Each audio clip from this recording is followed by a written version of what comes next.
Ben Gvir: yeyote atakayetazama Al Jazeera nchini Israel anapaswa kuripotiwa kwa kituo cha polisi.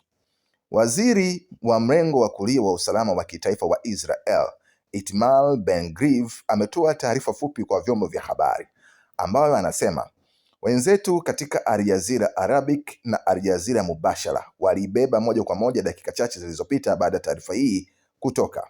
Alikuwa anasema ndani yake, alisisitiza msimamo mkali wa serikali dhidi ya kuruhusu Al Jazeera kuripoti kutoka Israel, akisema kufanya hivyo kutaleta tishio kwa usalama wa taifa. Pia ametaka hatua za polisi kali zichukuliwe dhidi ya wale wote waliokamatwa wakitazama Al Jazeera nchini Israel.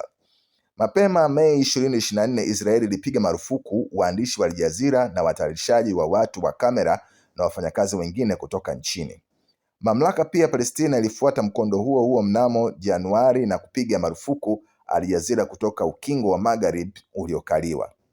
Hali halisi mpaka sasa, kuna watu kadhaa wameripotiwa kukamatwa hapo nchini Israel ambao ni raia wa Israel kwa kutazama Al Jazeera.